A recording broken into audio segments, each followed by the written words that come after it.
Alrighty, welcome everyone. We are delighted you could join us for the webinar launch of the Blueprint for Inclusive Research and Development Education Project, or BIRDE. My name is Shalaka Damle, and I'm the Project Associate for BIRDE. In this next hour, we hope you feel motivated to join us in the movement to reimagine K-12 education research and development infrastructure. So take a second to introduce yourself in the chat and let us know your name, organization, and where you're joining from. Also, throughout the webinar, please feel free to ask questions and drop your comments in the chat. If you have a question for a specific panelist, please indicate that. Here's today's agenda. In just a second, Erin Moat will provide an introduction for today's webinar. We will be having a panel discussion followed by a presentation detailing the BIRDE project. We will then hold a Q&A before we close out for the day. I also want to point out that the BIRDE team will be holding office hours starting next week, where we can continue today's conversation. These office hours will be held every Monday from 3:30 to 4:30 p.m. and Wednesdays 12:30 to 1:30 p.m. all in Eastern time. Please indicate on the contact form, which I will put now in the chat, if you would like to join us for office hours, and we'll follow up with more info. So with that, I want to now turn it over to Erin Moat, the Executive Director of InnovateEDU, to get us started. Hi, everyone. So excited to have you joining us today. And I'm especially excited to welcome our panelists and speakers. I'm really thrilled to welcome Dr. Liz Albro, Dr. Temple Lovelace, Dr. Mary Stiers, and our BIRDE Project Director, Susmita Pratlasat. This webinar serves as part of the launch of the Blueprint for Inclusive Research and Development in Education, or the BIRDE project. It's important for me to acknowledge and recognize the sponsorship and support of the Bill and Melinda Gates Foundation, who have, over the last 3 years, supported the development of BIRDE. Thank you so much to the Bill and Melinda Gates Foundation for your support and investment in critical research and development infrastructure. BIRDE was established in 2009 and over the past 3 years, and now has convened over 70 organizations to design the blueprint that you're going to hear about today. The blueprint is a universal framework built on a common language to support and promote the development and accessibility of education research. Education research is critically needed to evolve our education system into a learning system. The pandemic has only exacerbated the need to think about evidence as a way to understand what support structures and systems can support our students and their families, as well as the educator workforce and the ecosystem better. Without a strong, robust, inclusive, and agile research and development process, with the ability to mobilize knowledge and gain understanding from the field, it is challenging to understand the critical questions of what works for whom, when, and how. Currently, the R&D infrastructure is not only underinvested in, but also lacks the optimal structure and design to truly impact educator decisions and to take input from the field about what the field needs to be studied. We are woefully under-resourced, and we lack the structures to understand what questions communities and districts want and need to be answered on time horizons that have meaning for their challenges. As a quick data point, the US R&D education budget is $0.4 billion. The $0.4 billion. The NIH budget just for medical devices last year was $40 billion. The underinvestment in our sector must change. We need education research that is inclusive, connective, and accessible so that researchers, providers, and educators can create and participate in efficient, low-cost research and use evidence that easily identifies what works for who and under what conditions. We need uncommon alliances to come together across all stakeholders to initiate, strengthen, and structure the K-12 research and development ecosystem in education to be more responsive to the field, more inclusive of different types of research, and march towards answering critical questions for our country, our educators, our young people. There are a lot of initiatives already underway and being spearheaded by amazing organizations who are joining us on this call, such as LearnPlatform's UER, BIRDE's Blueprint, AERDF's current initiative of the R&D ecosystem mapping, and above all, the modernizing efforts of IES, the Institute for Education Sciences, and many other organizations across the ecosystem. Many of you are attending this webinar today, are doing phenomenal work in this space, and I want to start with gratitude and thanks. It will take all of us, many unique and strategic partnerships across many stakeholders, including practitioners, researchers, industry, philanthropic organizations, and foundations, to create a truly structured and universal ecosystem for generating, synthesizing, and mobilizing research-based evidence to ensure that students have access to the programs and products that positively impact their learning outcomes. Our kids, including my own kids, Robert and Claire, deserve this investment in R&D institutions and infrastructure. The policies, the programs, and practices that need to come together to transform our R&D ecosystem. And today I am joined by three amazing panelists who are doing this extraordinary work right now. Dr. Temple Lovelace, Dr. Liz Albrow, Dr. Mary Stiers. I'm going to just spend a moment and give you their brief bios. Dr. Temple Lovelace is the program director for Assessment for Good. Assessment for Good grew out of a commitment to transforming the role of assessment in the lives of Black and Latinx learners. She received her PhD in special education from The Ohio State University. I can't even believe those words are coming out of my mouth, as she knows I am a Michigan grad. I still love her. Liz Albrow is the Commissioner of Education Research at the Institute of Education Sciences in the U.S. Department of Education and came to IES after serving as a preschool teacher and a college professor. Talk about cradle to career. Trained in the behavioral and social sciences, cognition, and communication, she received her PhD in psychology from the University of Chicago. Mary Stiers is the Director of Research at LearnPlatform. She possesses over 15 years of experience in education research, pre-K to 12 curriculum evaluation, and has worked in both the public and private sectors. She earned a PhD in developmental psychology from North Carolina State University. What an enormous privilege to be joined by this powerhouse panel today.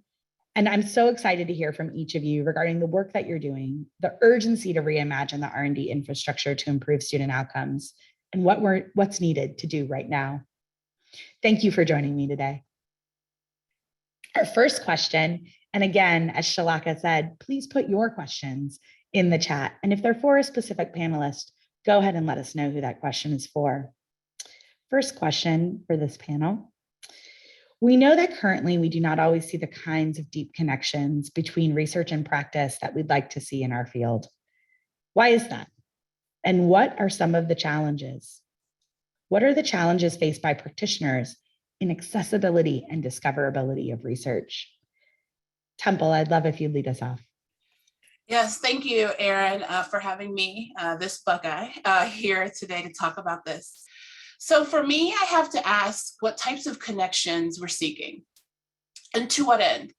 We have to ask ourselves if we are, as researchers, are answering the questions and providing the solutions that practitioners and communities have identified as priority. So therefore, it actually may be an issue of incompatibility. As a practitioner, I delved into the research for solutions I could implement immediately. Usually that was like yesterday. And as a researcher, I consume research with an eye towards implementation, but my time horizon and focus is different. So there are competing contingencies for researchers and practitioners. These contingencies often make translation difficult, as practitioners are unable to implement effective practices in the ways that they are described in articles. It is nearly impossible for researchers, even those who share through practitioner-based dissemination methods, to include everything that needs to be in there, all elements of the intervention in a single space. So unfortunately, this mismatch gets perpetuated across the evidence base. It renders large areas of our infrastructure with incompatibility issues. There's also an issue of accessibility. Yes, there are issues of accessibility when it comes to the tangible resource, such as finding the actual article, but we also have one when it comes to understanding and applying the findings. So this is why I'm excited for Birdie, because it gives us, a common language. And that's critical, one that spans how we collect, analyze, and communicate about research findings. However, we have to exercise a little bit of caution. As we create this common language, we may encounter another unintended barrier. And so we have to be careful that the one that prevails isn't one that's exclusive. So, a question for us to consider is, how might we include other voices in this reimagination process, such as system leaders at the district and state levels who can aid in removing some of these logistical and translational barriers? Thanks so much, Dr. Lovelace. Liz, I know IES is really thinking about some of the things that Dr. Lovelace brought up. I'd love to hear you reflect on this question. Absolutely. Yeah. Hard act to follow. Lots of good thoughts from Dr. Lovelace there. Thank you. So I want to sort of just pick up on this notion of thinking about who our audience is, who are we communicating with, because I do think that is a critical part of this entire conversation and division that the Birdie team is expressing for us today. I want to start just with a quick mention of 2 research and development centers that we've been funding over the past 6, 7, 8 years, looking at knowledge use, right? So we were really trying to understand where are practitioners looking for evidence, right? We as researchers, and that's where I live, have assumptions about where folks are looking for research, but they may not in fact be true.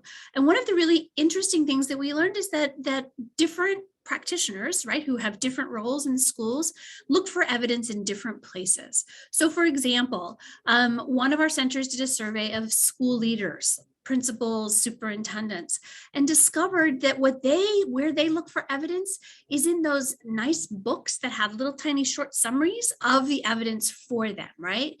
And that may well be based upon all of our research, but there's no way for us to really know that, right? We just know what the books are. So they want little short things they can put in their pocket and carry around with them. Teachers, on the other hand, it appears, rely much more on face-to-face interaction and interactions with their colleagues. It didn't come as a surprise to me as someone who, as Aaron noted, has sat on both preschool and the college classroom, right? You turn to the person next door and say, hey, could you help me? I'm trying to solve this problem that I need an answer for today, not yesterday. But one of the things that we're learning is that research is existing in these spaces, and we just need a way to uncover and make sure that the books and the teachers have access to this wide range of knowledge that we're generating. I think the other side of this, and again, as a researcher, I can speak to this, is that researchers are usually extraordinarily committed to working with the practice community, right? Why would you decide to work in the education sciences if you didn't want to be connected up with this wide investment? Well, we're not trained to communicate with folks other than other scholars. We at IES have been working hard with our training programs and with our grantees to provide all of our research community with such tools, but having a shared vocabulary is critically important and something that there is a real promise in terms of the Birdie approach for this. And I think finally, the accessibility question is one we think a lot about too, right? So the federal government has for quite a few years been really working on public access and open science, making sure that what your tax dollars are paying for, you have access to. For IES and for education sciences, that means that most of our findings exist in ERIC. I know many people know what ERIC is, right? It's our publication repository, but it's a collection of PDFs. And as we think and reimagine the future, we'd love to have a system like a PubMed that's XML formatted, for those of you tech gurus who are out there, so that we could actually use machine learning or natural language processing techniques that right now we're really hampered by or without, right? We don't have the budget of PubMed. PubMed's budget might actually be the same as my research budget. I don't know, we can look to see. Anyhow, happy to talk about it more, but lots of exciting things to think about together today. Great. Dr. Stiers, you every day deal with where people are looking for and trying to discover research. Can you reflect for us a little bit on the comments other panelists have made, but also the questions? Of course, of course. So I thought Dr. Albro and Dr. Lovelace provided some great comments there, and wanted to really kind of reiterate, our emphasis on accessibility as being a big issue as well.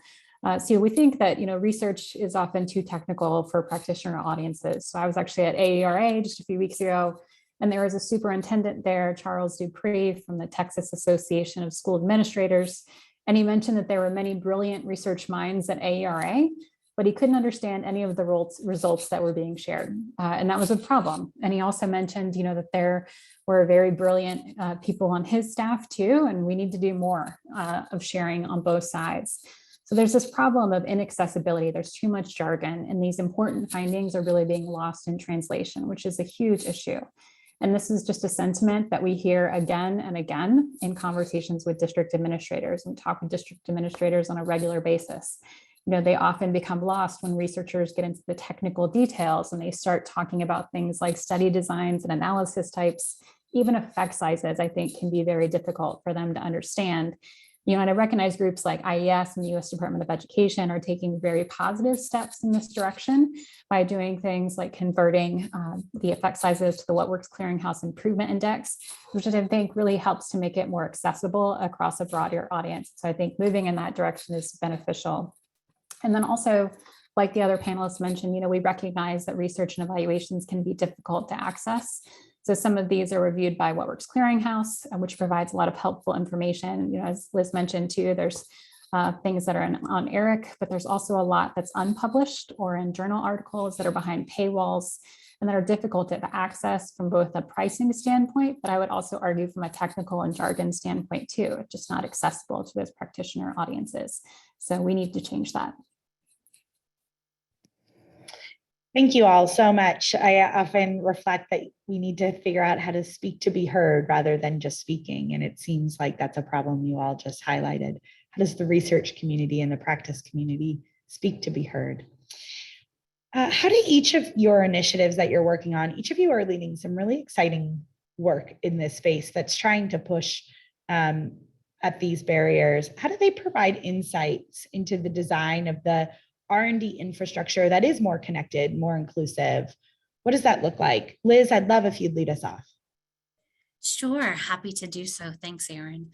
I'm going to talk about some of the, it's maybe not so exciting for most people, but exciting for me, right, as a researcher, as we think about this. So I was reflecting on this question, and I'll talk about some of our new funding initiatives sort of toward the end of our time together. But I wanted to talk about two things that are going on that are really like building the infrastructure, truly the infrastructure that will help us be able to aggregate and pull all this knowledge together. So one is a registry called the REIS, the Registry of Efficacy and Effectiveness Studies. And Mary, you just referred to the What Works Clearinghouse. And part of what the Clearinghouse has done is help set up a framework and a structure where causal evidence could be collected and reported and shared out with the public. But the research community needs to actually generate all that content. And if we can get the research community to generate and put that content into systems earlier, that should speed up our pipeline and our translation, right? So that we don't have to hire teams of folks. I know many of you on the phone have teams of folks who are going back and recoding studies, but let's have people code those studies first. So REIS is a structure that we've put in place. It's one structure, and it's only good for one type of research, right? It's really designed for efficacy and effectiveness work. And I think that one of the challenges that Birdie is trying to confront is think about how do we build a system and a structure where we can code and classify and categorize and describe all of the work that we're supporting, right? I think this inclusiveness is really going to be important as we think about building collective knowledge around questions that we care about. So the hope is that working together with the REIS and with Birdie and with the Clearinghouse, we can actually support future synthesis and meta-analysis that will then feed into the little descriptions that those superintendents and school leaders need in order to answer the questions that they had yesterday, right, Temple? Hopefully there'll be questions they have tomorrow as opposed to yesterday, right? That's our goal. The other thing that we're working with is that for those of you who've been on the IES website, you might find it somewhat challenging to navigate and find information, right? So I'm immensely proud of the fact that all of the research studies that we've ever funded have abstracts, dedicated abstracts that describe those projects. I think there's something like 2,400 abstracts that are up there. But in order to search and figure out what's in there, we don't have a systematic tagging system right now. You have to really understand how to use our drop-down menus. And honestly, the best way to find it is to send a question to me or a member of my team, and we can help you navigate that. And that's not a good use of anyone's time, right? So we're working systematically. We've been working over the past couple of years. We're getting ready to really start to implement some of the work that we've been doing. And I think that's really going to help the field understand how their tax dollars at IES have been spent, and help people understand where are the gaps in knowledge that we need, right? Where are the gaps in knowledge that we need to answer? So there you go. That's what I got, Erin, to start us off with. I could go on for hours, but I'm looking at the time here. Well, thank you. I also do want to say that IES has been really leading the way and open to frank conversations about where they can be better, do better, and be a leader in the field. And I'm super appreciative of that leadership from Liz and many others. Dr. Stiers, tell me what you think about what are you learning? How can we think about the design of R&D infrastructure from your insights and your seat? Of course. And Liz, I love hearing about all the new things that IES is doing because, as Erin noted, you really have led the way in this area. At LearnPlatform, like IES, like AERDF, like InnovateEDU, we're trying to work across all different sides of the ecosystem to try to, make R&D infrastructure more accessible. So I'm going to talk about 3 different sides briefly. So on the district and practitioner side, we've been working for years to empower district administrators to conduct their own evaluations using their own data, allowing them to see what's working and what's not working in their context using a process called rapid cycle evaluation. And, I like to think of rapid cycle evaluation as a formative tool that really empowers districts to see what's working for whom and under what conditions using a cost-effective and rapid manner. And these RC insights are driving decisions for districts around what's being used and the impacts on students. And we actually shared more about our impact design process and its alignment with Birdie over the past year. And also proud to say that there's substantial alignment between the impact indicators and what the districts are looking at in their research study designs and the Birdie framework. And on the provider side, we have evidence as a service, and that targets helping providers to acquire cost-effective, rapid evidence that's aligned with the ESSA evidence tiers. So we start there by building a program logic model and foundational literature review to meet ESSA level 4, and then progressing to correlative and quasi-experimental designs in ESSA's level 3 and 2. So of course, you can go all the way up to a randomized control trial in ESSA level 1, but I won't get into that today. And then finally, we also have universal evidence reports, which are the ones that I actually want to speak a little bit more about. So those were designed to provide a common framework for evidence reporting. So like Birdie's approach to standardizing data elements, research questions, and data needs, and I know we'll get to hear a little bit more about that later. Excited for you all to hear a little bit more. UER was actually built to standardize the way that these research and evaluation studies are reported at the end of a study, so that they're more easily shared and accessible by everyone. So essentially, we see Birdie and UER as very complementary. Both work together to produce a more inclusive evidence and have this be shared and really applied to practice for K-12 administrators. And also, in addition, like Birdie's co-creation process, we received and incorporated feedback from multiple parties. I also want to highlight the Bill and Melinda Gates Foundation and their support on this work. Also worked with InnovateEDU and the Birdie researchers on the development of this. ISTE spoke with folks at the U.S. Department of Education, our external validity committee members and administrators at districts across the country. And I know that's really important to be part of the co-creation process. And we're continuing to make this open source, standardized form freely available online. And I'm happy to share that information later. And then by the end of June, we hope to have several UERs listed in a proof of concept free searchable library, so that admins and researchers can see existing work that's been done in this standardized and easily accessible format. Awesome. And I use the analogy that if Birdie's Swift and the UER is like the 1090 EZ. So thanks for mentioning our close collaboration. I'm really excited to see that for the field. Temple, you guys are trying to map the ecosystem right now. Talk to me about why and what you're learning from some of those insights in Assessment for Good and at AERDF. Yeah, so one of the things that's really exciting is, Dr. Stiers and Albert have talked about, the what and the how. And one of the things about the project that AERDF is doing is the who, right? So who might be out there, that we need to learn about.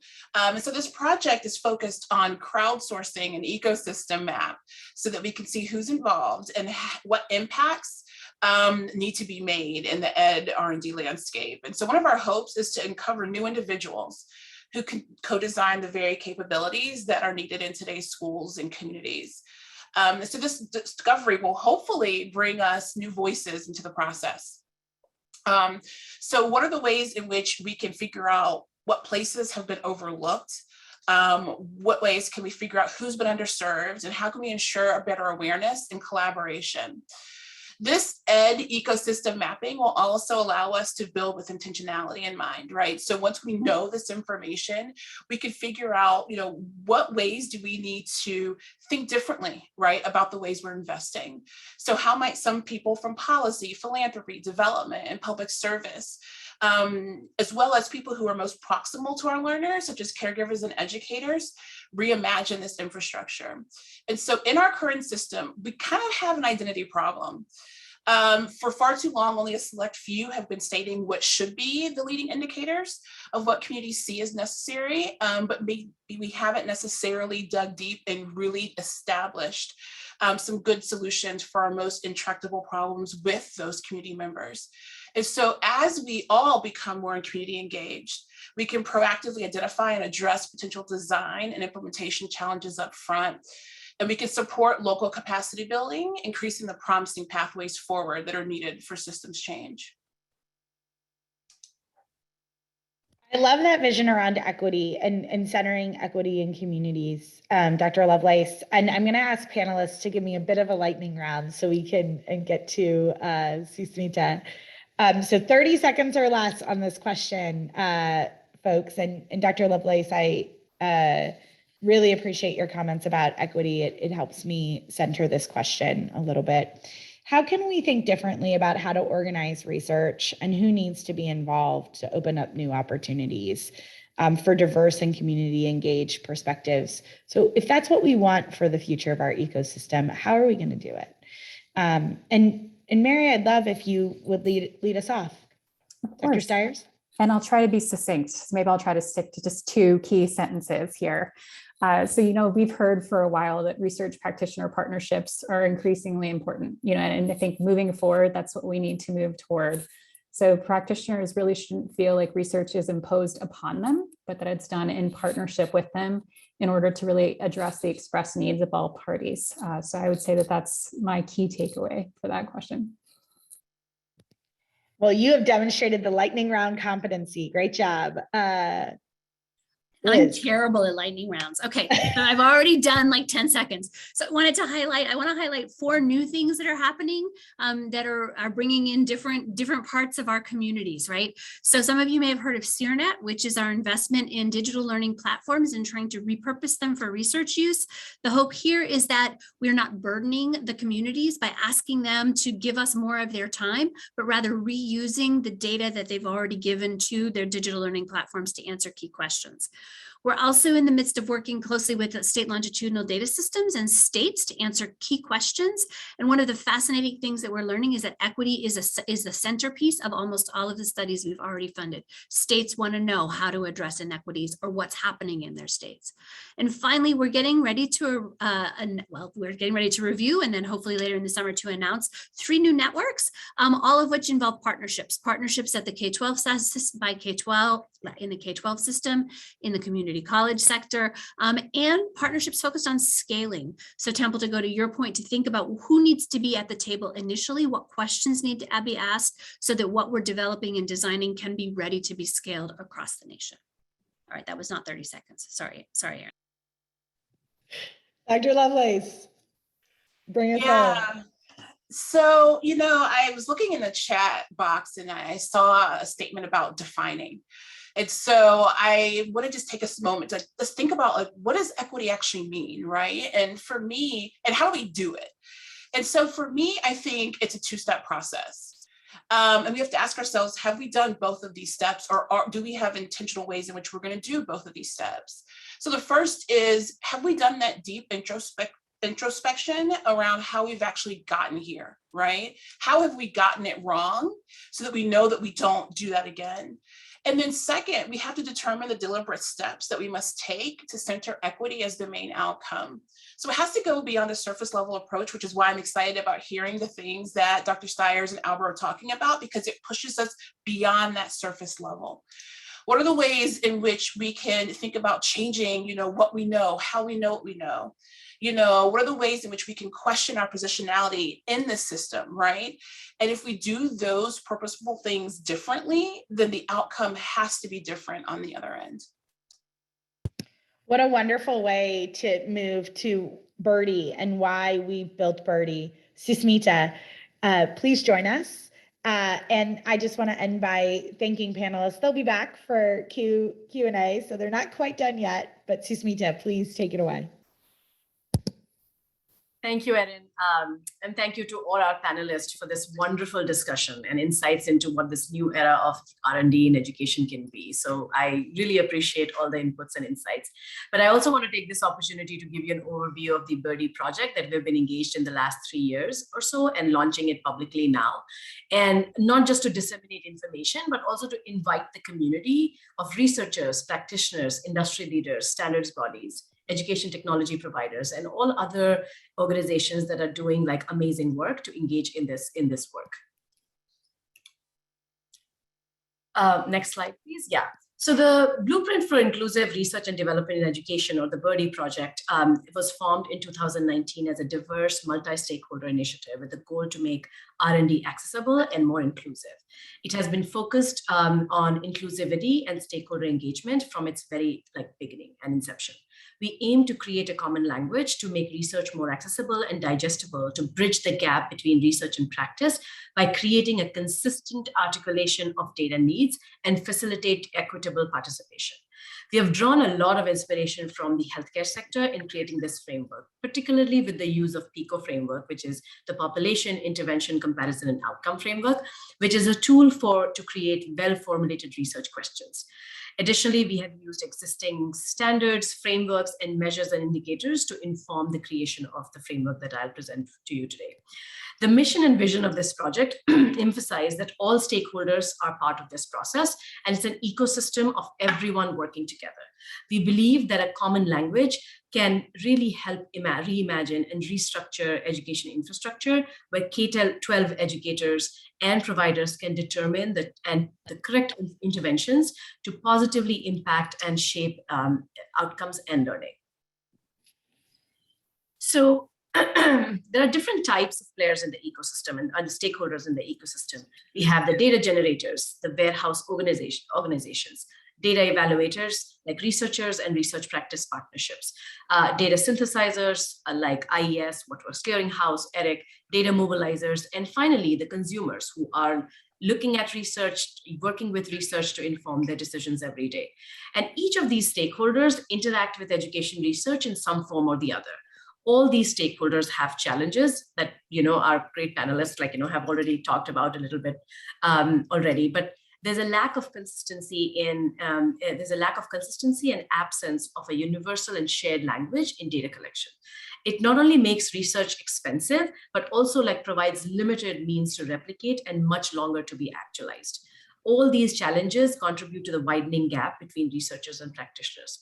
So we see a potential solution in addressing the problems and challenges in education R&D through a compilation of critical set of elements. And when I say elements, I mean data indicators and data variables used for data collection, a framework to understand how to develop a well-formulated research hypothesis, to articulate data needs to informaticians, and develop consistent and searchable meta tags to aid discoverability of data for consumers. Of all the critical stakeholders in the ecosystem, some are direct and some are indirect beneficiaries of the blueprint and the framework that we'll talk today, including researchers, education technology solution providers, federal, state, local research agencies, as well as practitioners. So in summary, Birdie and the blueprint aims to be the solution to the challenges that we discussed in this slide, and also provide some potential solution to the issues that were raised. The blueprint is an open source free framework that creates a common language to bridge the divide between research and practice. So it helps design us a learning system that evolves with research and its usability in the community. Before I present the blueprint to you, I just want to quickly give you an overview of the methodology that we used for the development of Blueprint. We started off with an extensive stakeholder engagement, bringing more than 70 organizations to influence and support the work that we did. We also conducted a landscape analysis where we reviewed around 15,000 elements across existing frameworks, studies, and data sets to identify key modules and elements that make up education research. We created use cases to understand how the blueprint would be adopted and used by different stakeholders. To inform our framework development further, we conducted a secondary literature review using natural language processing techniques, of around 110,000 titles and abstracts available in What Works Clearinghouse, ERIC, and some peer-reviewed closed journals. It gave us more insight into, one, the current structure of existing evidence bases by understanding the most commonly seen topics and themes in the identified data set. And secondly, what gaps currently are seen between what types of research is collected in these spaces. So we also looked at various existing conceptual educational frameworks and solicited feedback on how to incorporate them in the blueprint. To pressure test the blueprint, we also did pretty intense and thorough pilot studies with partner organizations to test the usability of the blueprint. You can find more information about our pilot selection and overall methodology on our website, and we'll be happy to share the link as well. I cannot emphasize enough that this is an initiative and collaboration that could not have been possible without the support, guidance, and collaboration of our stakeholder group that spearheaded the work of steering committee, research and practitioner working groups, as well as pilot or partner organization that helped us test and refine the blueprint in the last year or so. And also the various calls that our steering committee members and the working group members took to answer my questions and help me develop that methodology. So we are really grateful for the work that has been done for the last 2 years. Next slide. Moving on to the blueprint. This is the core blueprint. We have 5 main modules: population, family and community, identification, intervention, and outcomes. The classification divides the entire blueprint into modules and elements and submodules and elements within each submodule. The module and the submodules are the organizing components or category of data collection, and element is the most granular form of data within each submodule. These have specific attributes or properties that can be collected using qualitative and quantitative methods. The blueprint has standard definitions of an element, which will allow element to be measured consistently across different evaluation studies.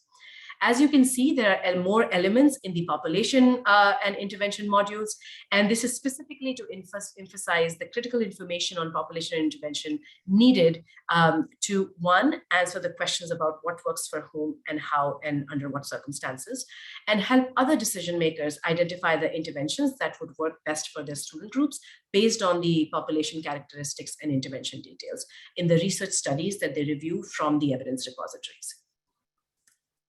Next slide. For the advanced blueprint, the main modules and the submodule format remains the same, but the elements here are either more construct-based or conceptual in nature and need more complex measurement tools to be evaluated or not collected. And these are elements that are not collected at wide scale at this point. Essentially, the elements needed to advance education research are placed in an advanced blueprint. Main purpose of the advanced blueprint is a core plus. So the idea and the expectation is that stakeholders optimize the core blueprint elements and then move on to advanced blueprint for more nuanced research and evaluation. In summary, we have a total of 146 elements with 65 elements in core and 81 elements in the advanced blueprint. Most elements have been are student-centered so that it can be aggregated up to class, school, or district level. So more details can be found under our interactive platform. When you click on Access the Blueprint, you can actually go and see the actual blueprints and also see the definitions of the code book and other details there. Next slide, please. Great. So to wrap it up, it is important to understand what the blueprint is and what it is not. The core function of the blueprint is to help formulate a research hypothesis for design and identify elements needed for research and report findings in a structured and consistent format. It is important to clarify that it is not a standard or a technical document on how to collect data, but what to collect in context of examining your research hypothesis. It is not a compendium of an exhaustive list of elements within domains of education, but a critical and relevant list of elements specifically focused on assessing impact of intervention on teaching and learning and student outcomes. I also want to very specifically point out that elements in and of themselves are not able to assess impact unless backed by a robust research design. However, it is important to know what elements are available to describe the universe within which a study is taking place so that appropriate generalizations can take place. Lastly, it is not a representation of all heterogeneous data that exist in a school system, but a translational layer between practitioners and research community to identify and articulate the data needs at the level that is understood by researchers and is translated to the informaticians at the district and the school partner level. We also need to note that different types of stakeholders in the research community use the same word, but means different things, and are focused on different parts of complexity of teaching and learning. The blueprint tries to solve the problem by creating common language and acting as a translational layer. And finally, and I know this slide is pretty intense and has a lot of information, but just to summarize, this is our vision and an overview of how we aim to engage with different stakeholders in the R&D ecosystem.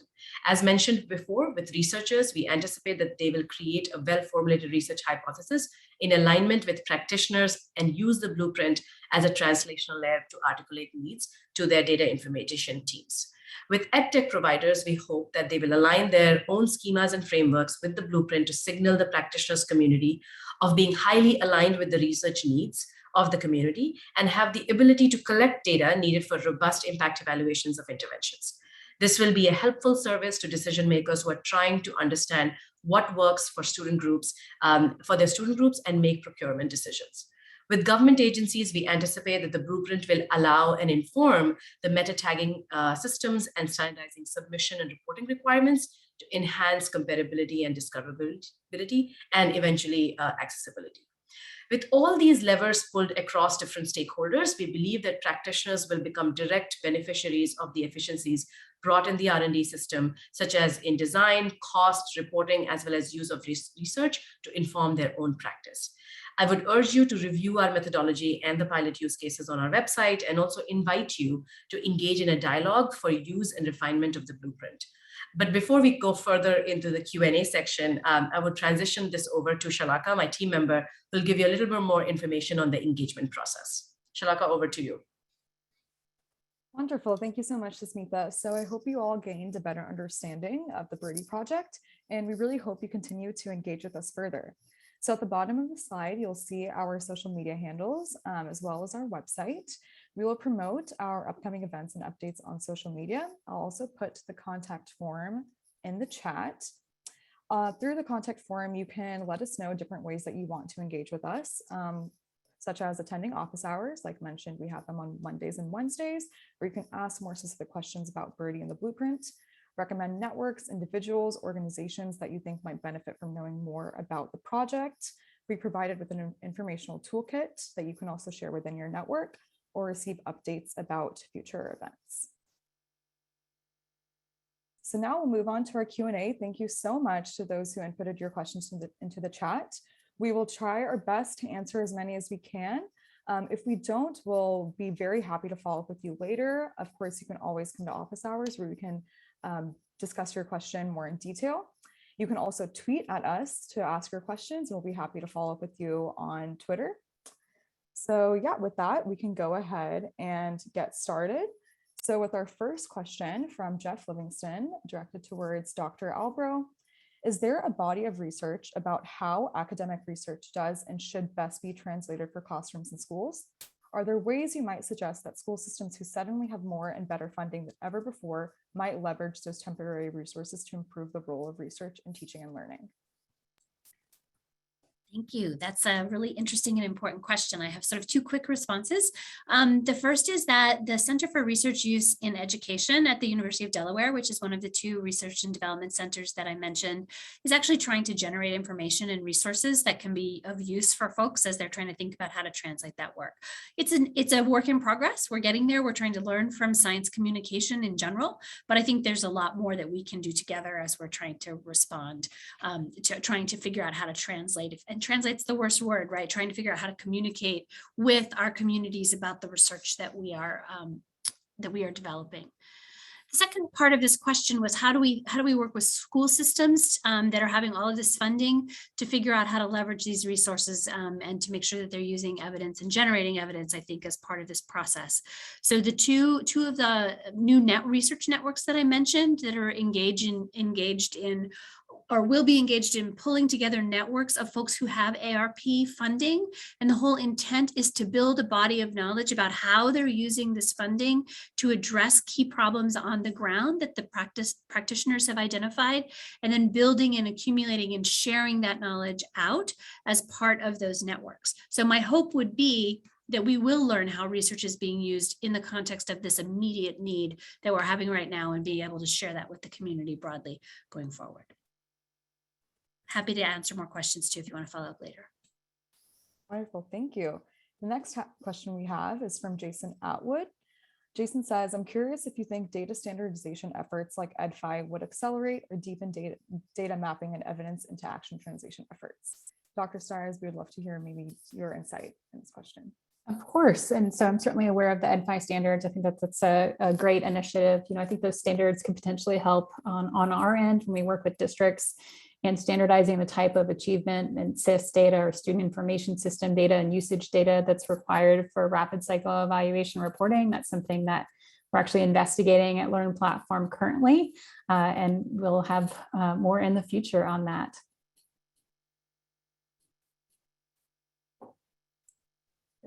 Thank you. Let's see. Next, from Bart Epstein, can you talk about the balance of power in RPPs, research practice partnerships? It seems rare for practitioners to actually drive the research agenda. So Dr. Lovelace, we'd love to hear from you on this one.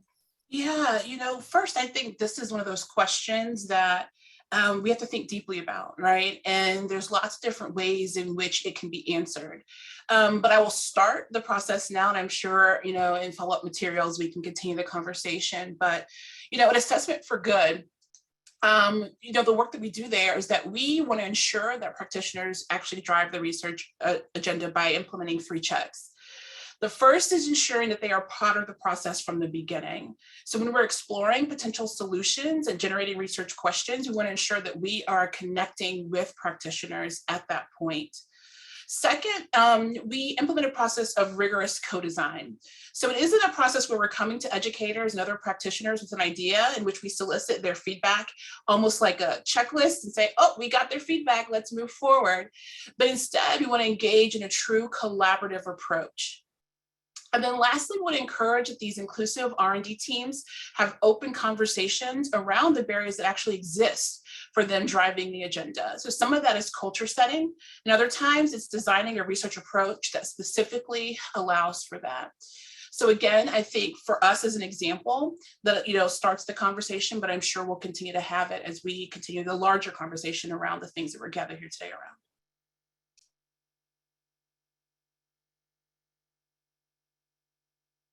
Awesome. Next one. Let's see. From Mark Chun, it says, sorry about that. Do any of the panelists have a point of view on education research pre-registration? I will jump in on this. So one of the things I didn't mention, but it's certainly part of the R&D infrastructure conversation, are the SEER principles that IES has put in place to talk about what are the components, if you will, of high quality, particularly impact research. And pre-registration is one of the expectations of high quality work. The Reese Registry, which I mentioned earlier, is in fact a pre-registration site. And through our funding mechanisms, we require that all of our grantees who are carrying out causal impact studies do pre-register their studies. We don't specify where, but we hope they go to Reese. Great. And then from Carl Letitius in the chat, have you thought about what your needs are for common measures? One challenge for practitioners is that many efficacy studies use unique measures that are not publicly available. In addition, many of the existing common measures like state tests are based on grade level standards and may not be sensitive to measure growth in students who are below grade level or non-tested constructions beyond math and reading. Have you thought about what is most needed common measure? for example, content areas, SEL measures like academic engagement, or changes in teaching practices? And I'll hop in here first. I would say that context matters. That's something that we say all the time when working with districts. And so, what's meaningful to one district may not be meaningful to another. So when we work with them on rapid cycle evaluations and help with them to see how things are working in their district, we always work with them to identify measures that they are using so that it's meaningful to them. So to them, it may be formative assessments. It may be, end of year state assessments. And so working with them to identify what is most meaningful to them is important. And then to your second point, I know those are kind of math and reading constructs that we're talking about, but I think it also matters about what you're evaluating. So when districts are looking at a particular curriculum product, hopefully they're using a reading or math achievement measure to evaluate a reading or math achievement product, but that may not be, as relevant for an SEL tool. So we really work with them to identify which measure is most appropriate, and kind of looking at the literature to see which are ones that are meaningful to them. So if they need to, find an SEL measure, maybe they have one in place in their school district that they could utilize, or kind of as Temple mentioned, working with them to identify a measure that's meaningful to them is a big part of the work that we do at LearnPlatform. And I will follow on because I mentioned the SEER principles, and one of the SEER principles is to make sure that we have high quality and hopefully common measures in the studies that we do, so that we can in fact pull studies together, right? From the research perspective, the ability to synthesize findings does in fact depend upon having the same and shared measures. So IES is thinking a lot about that. And I also just want to make sure that the community is aware of this website called Ed Instruments that's being set up out of the Annenberg Institute at Brown University, where there is a broad swath of many different kinds of measures beyond just reading and math, and including social and emotional learning and civics, where it's essentially a crowdsourced place for people to bring together these measures and provide this information back out to the field, so that people can say, hey, here's a measure that's already available, whether they're a practitioner or a researcher, and we don't have bespoke measures for every study that is being carried out at every level of the work that we're trying to do. So I'll put the link in the chat, and please reach out and submit measures if you have some for that you think should be considered. So thanks. Yeah, and I'll just wrap this up a little bit and say that, at Assessment for Good, one of the things that we're doing is asking the question, can we actually create better measures? We do have some great ones that are out there, but can we build upon those and continue to introduce new ones into for use? And so for us, we're looking at measurement, period, right? Like, what does it mean to measure that it's relevant, right? That it's responsive, that it's able to be used in many different contexts. And so I think that one of the things that is exciting about this work is that we know that, yes, we have some, yes, we can build new ones. And then what are the ways in which they can be paired for a complete evaluation experience? Wonderful.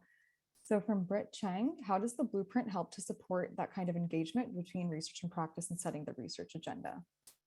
Yeah, great question. So we think that the blueprint sits at the intersection of the work that is being done by the district partners, practitioners, researchers, and the solution providers in a community of practice model, or collaborative partnerships through RPPs. And I think the blueprint can sit at the center of it, where it informs the research agenda by thinking about a well-formulated research hypothesis, which outlines specifically population intervention characteristics, outcomes that we're looking for, and the interventions that are being studied. Of the NLP work that we did, we realized that the titles and summaries, and Dr. Albro mentioned this, is that those are not indicative and doesn't make research impact or interventions discoverable for consumers. And so if we think about the clear research agenda and thought process between researchers and practitioners, and then be able to articulate those data elements in clear formats to the solution providers and to the informaticians who are working on data sets and data systems, that allows for better articulation of data, report and informs analysis better. And we are hoping to use the same sort of, and we recommend using the same PICO style reporting structure for reporting the evaluation findings, because that again leads to comparability and discoverability, and positions the R&D process in a much better and more efficient and effective way. So that's how we think that the blueprint can really touch each aspect of the R&D process for different stakeholders. And I'm just going to say something very human here, which is in watching and being a part of these pilots, the blueprint really allowed there to be trust built between tools and systems, researchers, and the communities and the schools that where research was happening. Conversations could be structured around, here's what we think we might need to answer these questions. And so folks were able to think about the problem really, really differently. And having those clear conversations at the beginning and throughout the process of research between the community, the practitioner, and the researcher really built trust that frankly is hard to measure when we talk about impact, and can really build those relationships that allow us to translate knowledge into action. So I'm incredibly proud of the infrastructure that the blueprint creates, but I'm also really proud about the connective tissue that it knits between the people who are in the field and the people who are researching the work. As Liz said, you don't get into education research if you don't want to get knee deep in practice. Okay, wonderful. So thank you so much for the wonderful questions. We are getting close to 4 p.m. So just because we want to make sure we can answer your questions the best we can, we're going to stop the Q&A now. So if you did have questions that we weren't able to get to, we will definitely follow up with you. And again, you can come to our office hours to ask any more specific questions. So that concludes our webinar. We are so happy you could join us today, and we definitely hope to collaborate with you further.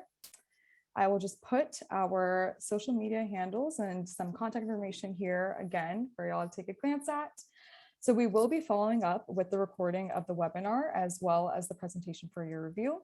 Please connect with us for any other questions you have on how to engage with Birdie, LearnPlatform, AERDF, IES as well, and how the blueprint can be beneficial to your organization's research and development needs. So we hope to see you at future InnovateEDU events. Thank you so much and have a wonderful rest of your day.